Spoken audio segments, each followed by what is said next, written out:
amigos do canal Redemptoris Mater. Sejam muito bem-vindos. Alianças de Deus com os homens na história da salvação. A primeira aliança, a aliança da criação. O mundo criado por Deus propiciou o espaço para o relacionamento entre Deus e os seres humanos. A criação é como que o templo em que o homem criado por Deus cultua Deus. É o templo macrocósmico, em que o Jardim do Éden pode ser comparado, quando se examina o futuro tabernáculo e o futuro templo de Israel, com o Santo dos Santos, o lugar da habitação de Deus, onde somente o sumo sacerdote entrava, uma vez por ano. De fato, o livro do Gênesis relata que Deus passeava com o homem no Jardim do Éden.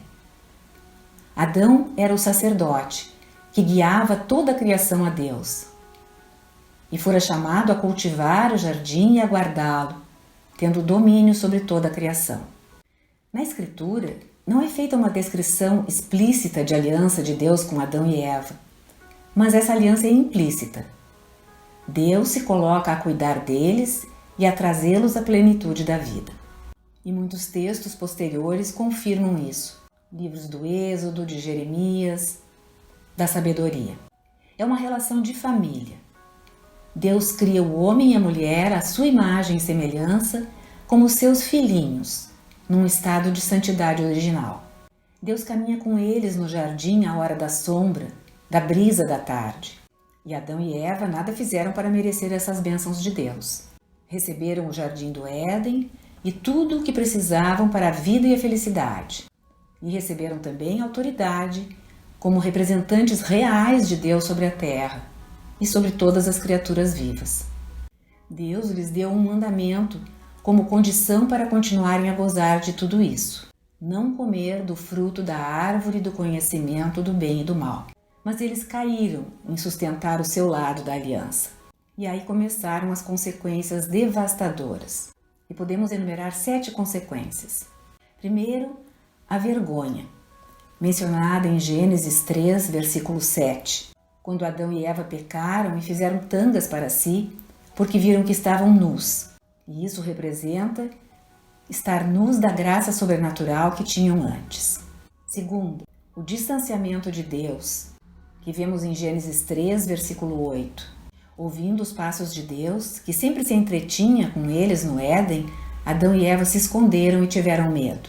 Terceiro, a discórdia na sua própria relação um com o outro, como mostra Gênesis 3, versículo 12, quando Adão acusa Eva de ter lhe apresentado para comer o fruto da árvore do conhecimento do bem e do mal.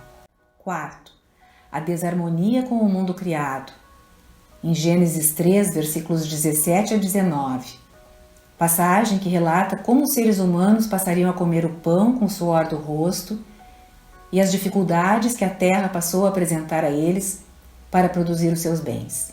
Quinto, a perda da santidade original com a qual tinham sido criados, já não mais confiando em Deus, mas tendo medo dele, como vemos em Gênesis 3, 8. E sexto, a morte, como vemos em Gênesis 3, 19, quando Deus diz a Adão que ele foi feito do pó e ao pó retornará, o que é reforçado pela passagem do livro da Sabedoria, capítulo 2, versículos 23 e 24.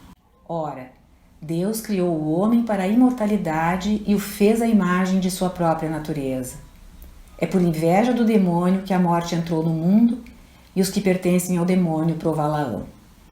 Entretanto, apesar de todas as consequências funestas, um raio de luz e de esperança foi lançado ao ser humano quando Deus lançou a maldição sobre a serpente, em Gênesis 3, 15, dizendo à serpente: porém ódio entre ti e a mulher, entre a tua descendência e a dela. Esta te ferirá a cabeça, e tu ferirás o calcanhar.